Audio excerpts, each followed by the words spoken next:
Hello friends, it's Dr. V. Jayakumar welcoming you all to my session on virtual classroom blues, learn to teach online. This is the context setting. Then what are the different types of online teaching we have? Then what are the hardware, software requirements for online teaching? Then what are the virtual classroom tools available? Then there is an important one is known as learning management system, one or two about that. Then I want to give you one smart whiteboard that I use, which I would recommend you to do. If possible, I will try to give you a demo for a 5 minutes or so. Then another famous one is how can I create my own educational videos, right? Then a very important thing is how can we engage the students being virtually present here and do that, right? These are the some suggestions. It's a lot to cover. Each and every single topic itself here, separate session altogether. If I take how to conduct a online meeting through various virtual classroom tools, that itself is a separate session. How can I create your own educational video? If you want to give hands-on training, each and every type itself here, that itself is some 5 session program, hands-on program. So it's a whole lot of a thing what I'm going to decide. But what is my aim is just to give eagle's bird's view. Now we can say drone's view, right? Let me go on to that context setting. What had happened? Very interestingly, you could see there in May 22, last month, before that, we had some interesting reforms that are being announced in the education sector. This is by UGC. The UGC officially have made that students can now pursue 2 degree courses simultaneously. One, of course, regular course. The another one could be either through online or through distance or corresponding mode. So this is official. Students can do that. For example, I'm a mechanical engineer basically. If I wish to know or some other, say, machine learning, artificial intelligence, I would like to do some other course somewhere through online. See, that is being given, say, some other university of India. So you can very well do that. That is official. Earlier, it is not so. When I ask for something else, they will ask for your TC, those formalities. That is one very interesting thing that happened. Then second thing, the UEC chairman, this is on June 11th, 20 days back, they have announced that top 100 Indian universities, as per NIRF ranking, they can float their own online courses. Those who are above 3, below 3.26, but they are on top 100 NIRF ranking. They only have to do the formality of the approval process to start. This is, I feel it is a very interesting, this one. This is another interesting thing. The UGC chairman, Professor DP Singh, has said, we will be adopting blended learning even when we restart our universities. Fantastic. What does that mean? Even if we are starting our university in regular mode, he was suggesting there, you can see at the bottom line, up to 40% of the total courses can be still provided online. IIT Madras, the first Indian university to float the online diploma degree courses. I think they have launched, you might be aware, diploma and degree courses in programming and data science, which they claim that is the first of its kind in the world. Online degree is there for a long time. Business have been doing for so many years, they have been doing it. This they claim in that heading, this is the first time. But IIT Madras is the first university here who are offering online course, especially after the announcement of the UGC that top 100 universities of India can float online courses. What we can see is, you just mark my words, it's just a matter of time. In few months' time, you are going to see all top universities are going to adopt, are going to float one or other online courses. When universities are floating it, who are the one to run? Will the university run? No. They need people like Jayakumar, like you. They need thousands of faculty members, right? In order to create the content, in order to do the delivery, in order to do designing, pedagogy, all that, assessment, whatnot, all VR required. So when can you enjoy it? When can you effectively do it? Only when you know the broader picture. That is the objective of it. So in Western, these things are happening long back. You might be aware the ABET, very premier body to do accreditation of engineering program. They have done, these are the list of programs that are engineering programs. Especially see electrical engineering. There are some programs which we never thought that can be floated online. These are predominantly lab-oriented courses, which we thought that we never happened. But I tell you now that the electrical engineering course, for example, in Arizona State University, 100% online. Even they do not call the word online. Even the certificate, how they try to claim is because there is no compromise between, on campus and online courses. So as it, I don't see there is a huge difference between traditional teaching and online teaching. What is, after all, your teaching? Teaching involves three things. There are three components. One is there is a teacher, there is a student, there is a content. Of course, content is driven by syllabus, curriculum, regulation. So there must be a connectivity between teacher to content, content to student, then student to teacher. Who is to face online teaching? According to me, it is very, very easy for a passionate teacher, very strong teacher who are really effective already in their regular classes, for them to become a virtual teacher. It's a matter of adopting one or two few technologies, nothing more than that. Who are not really a great teacher, but they know many softwares, technical tools. Can they become a effective and superb virtual teacher? I don't think so. Now, there are various benefits of online. As I said, flexibility of time, flexibility of the timing. Some students willing to, their day starts at night at 10 o'clock. So they sleep in the early morning, 6 o'clock. So they can study their courses when they are peak, when they are comfortable with their own timing. That's what they call paced learning. Then diverse and enriching learning experience. Then it also develops digital literacy skills. Students initially they might have uh, some difficulties in embracing them. Going over by that, they will learn that digital literacy skills, which will be very useful when they're employed, when they go for the job opportunities. Of course, access, equity, disability, even yes, disabled student who can't go to labs, fifth floor of a building, all these are taken care, right? These are the benefits, right? There are, these are a whole lot of social issues are there, but these are the limitations will be coming. Then another drawback is when it is online, there must be a huge overload of information. That is also not suggested. If I give one more thing, there are some terminologies. The terminologies worldwide used. Synchronous class, asynchronous online teaching. The name itself says synchronous. What is that? We are now in synchronous class. It is time based. Sir, going through virtual teaching is good, or sending all the material, well structured material, floating to the students so that they can learn on their own, that is good. If you ask me, both are not competitors. Both are complementing each other. My suggestion would be, this is where we need to learn the trick. People always think virtual teaching is nothing but opening a computer and going to Zoom video and lecturing directly. Come on, that is one part of your online teaching. That is not the one, not only the online teaching. So delivering a lecture face to face, clarifying their doubts, this is one part. But there is a equal another part known as asynchronous material making, content making. There is a activity planning. There is a assessment planning. There is a self-assessment planning. There is a discussion forum to be taught. There are many things that will be done offline. Students can have their, assess anything. So ideal chance would be we have to incorporate both, which we call it as hybrid learning. So hybrid learning, we are going to do both, synchronous and asynchronous, right? So 24/7 access to course content, that is what we call asynchronous. Synchronous means instructor learn independent learning. For example, here, as you could see, microphone, webcam, computer, instructor is giving this. This is the internet. Students are seeing that. This is synchronous.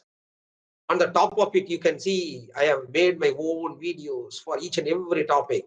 I have given my own textbook or my own resources, which I have compiled, or links of the others material. Then I'm sharing to the email or Moodle. I'm assigning. These are asynchronous. So this both we need to, adopt. in equal proportion. They are complement to each other. This is what we call hybrid learning. Synchronous, asynchronous, hybrid. But now I'm going for this fourth one named blended learning. This is what I mean to say. Going forward, this is going to stay. Even our college reopens, hopefully sooner than later. This will be always supported by online teaching, which they call blended learning. You assume that even whether the university asks me or not, I am conducting a special class. Hereafter, you need not to conduct special class on Saturday or Sunday going to the campus. Or I found that there are 6 to 10 students are slow learners, or 6 to 10 students who have gone for some OD on duty purpose to some this one. They have lost their classes. They're asking for some special classes. Doubt clarification session. Slow learners motivating them, repeating the same concept again. So I can conduct those classes online. So regular classes can go as usual. Those classes can go online. This combination is what blended learning, that what the UGC chairman is telling.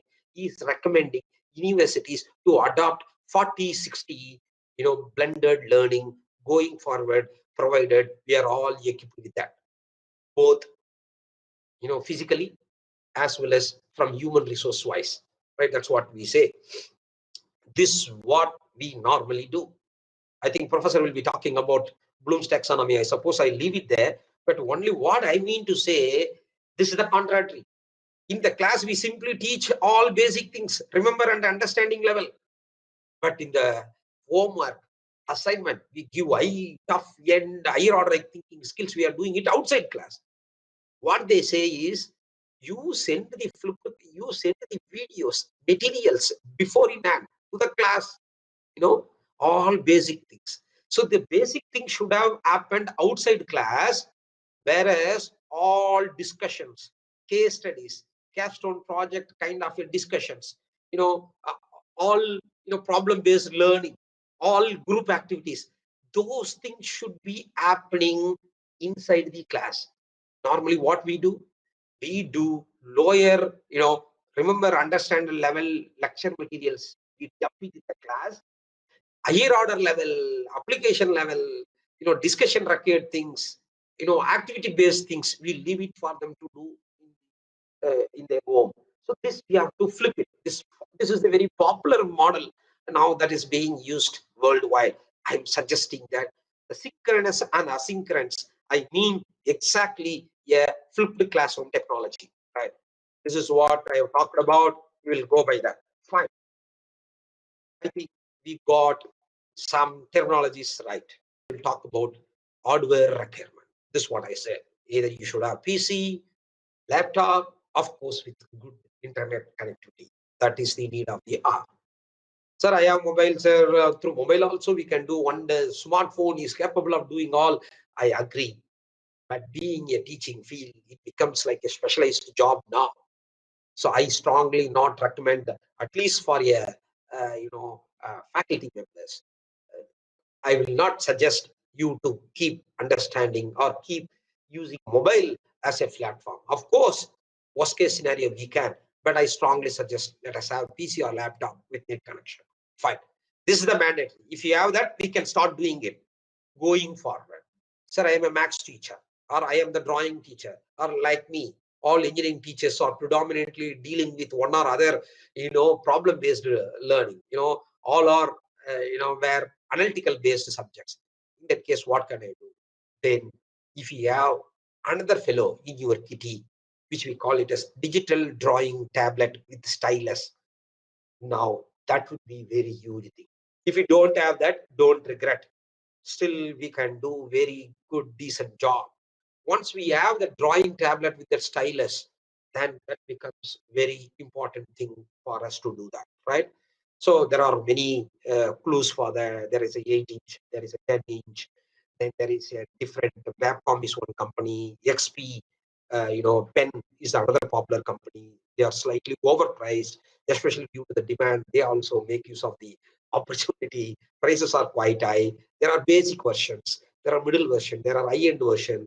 Better to invest in the middle version so that it can, because this is going to become our bread and butter and this is our daily life.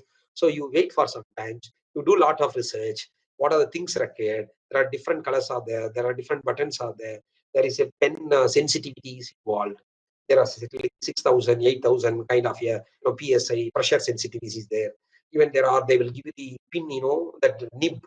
They will give you some extra nibs. If that goes off, we can do that. And also, it should not have battery. Battery operated is not good. And so these are the things. Sometimes what happen, people in additionally, item number 5, you can make a note. That is, you can have some focus lights. Now you could see lighting may not be sufficient. My eyes, you could have seen some dark, kind of patches.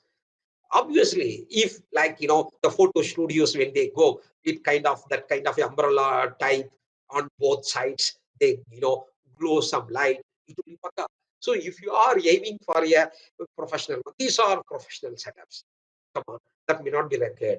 Or at least what we can do it is, there are some study lamps, study lights they suggest, which can be used for your lighting purpose also. These are about hardware requirements. I think this will do. People, what they do when you have all of them, when you put all of them in your table, then it becomes your classroom setup. What normally they will do it is, when you record a video going forward, my background should not be visible. Now I am trying, showing, I do not know how to. Instead, it should come with a white background along with the screen itself. Then we have to buy a green backdrop. They call it a chrome screen. It can be a blue, it can be a green, kind of a twist. It's only a cloth. So you put that cloth at the back, and there is a software that once that color of the background will be chosen, then you can change into any backdrop. Either it can fit into. So for example, I can, if it is my slide is white backdrop. Now my face can come there in the white backdrop itself. That is part of the software requirement. It depends on what you are aspiring for. Really, I'm sorry if I know my audience level. The softwares required. Of course, what are the softwares we need? First, presentation software, PowerPoint. This is made in PowerPoint. For that purpose, we have Google Slide, Office 365. They have their own PowerPoint making idea. Then Open Office Impress. Then Keynote. That is for Mac. Okay, PowerPoint we have. That should be enough. Google Slide also is becoming more popular and more powerful. It has its own advantages, but we have never, or I have used only once or twice. Right. Next, this is very important. Screen recorder software. I will get back to you the use of this. Do not worry. You need not be using all of them immediately. Going forward, slowly, steadily, we might be needing them. Any one screen recorder software. I am recording a screen. What are the things are recorded? My PPT screen, my audio, my face. All three are recorded into a single one, into a one video. That is known as screen recorder software. There are many open softwares. These are very popular. Screencast-O-Matic and OBS, Open Broadcaster software, Camtasia. Then that Mac, that don't worry, we normally use most of them Windows. So these three should do. I'm giving an idea. Next, audio recording. This sometimes we need to record the audio. So sometimes when I send it a material, I can give the instruction the audio mode and it can be sent. For that Audacity is the most popular software that can be used. There is one method, that is known as podcast. Podcast means communicating things. These are very quite popular in Western field than here. Even here podcasts are being done. Audacity, we can record our audio and that can be done. That is Audacity. That is also better to have in your kitty. Then video editing software. Now I am recording a lecture session. Here I can, because I'm a traditional teacher, I can't be like a robot speaking only what is required, what is not required. I will bring in emotional aspects. I will pitch in many things. In between, I can have my sip of my water, or even I may sneeze my nose. I may take something. These are a online class. Am I right? So when I send it a video, I can't be sending all that. Sometimes I might have crossed the line, which are not required. I might have given out of interest. So what I am telling you, before it is being floated, open source, before it is being floated to YouTube, better you go through once completely. You do editing. For that, we need video editing software. Will do. Even they say Camtasia, also fantastic video software, video editing software for our purpose.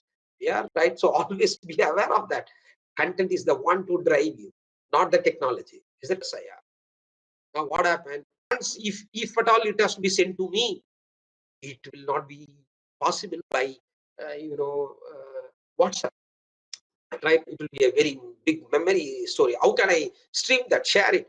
One is by cloud, by using Google Drive, OneDrive, Dropbox, whatnot. You can share that. But another better way is, if you have Gmail account, default you will have a YouTube account. Your Gmail might have created, right? So through that, you can upload that video. There in the YouTube, sir, I'm not done exactly. There are so much of copyright issue. It's all done for my internal purpose. Still, only for it between you and your student. What we can do it is, you can put under publicly shared, means this will appear when you do searching, right? So that you better to avoid right now. What you can do it is, you can do it unlisted. There is a category under YouTube. Three categories are there. One is private. I will put my in YouTube. Nobody will be seeing except me. I have now few my videos I have kept under private. Nobody knows it. Even if you put, search it, it will not be seen. That is private category. Second category is publicly shared. So when I upload this video, if I say publicly shared, whoever types Jayakumar's video or virtual online teaching with the title, blah, blah, all could be able to see that. That is publicly shared. Then there is another list. That's what you have to do better right now. Unlisted.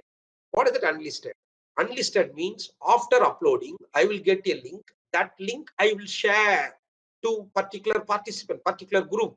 Only they can view it. Others can much care about the copyright. Yes, it's very long one. Broadcast service, YouTube Live. You know that marriages are being done, and that is being given in the YouTube. Yeah, in this part one of this video, we have covered about various reforms in education in India, why online teaching, and various types of online teaching, hardware and software requirements for online teaching. Right? We stop here.